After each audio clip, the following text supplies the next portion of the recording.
So to enable dark mode, we need to make sure we are on the latest version of iOS, and we can do this by going to the settings application, then scroll down and click on general.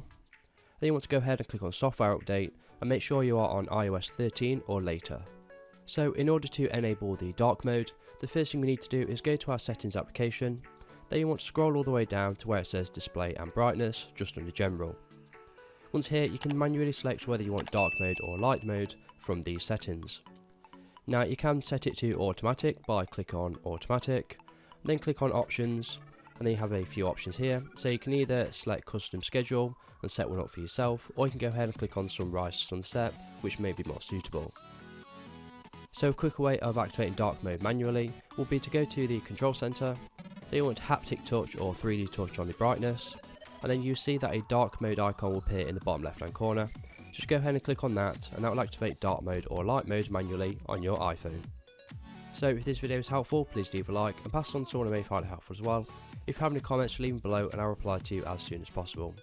Thank you for watching and have a good day.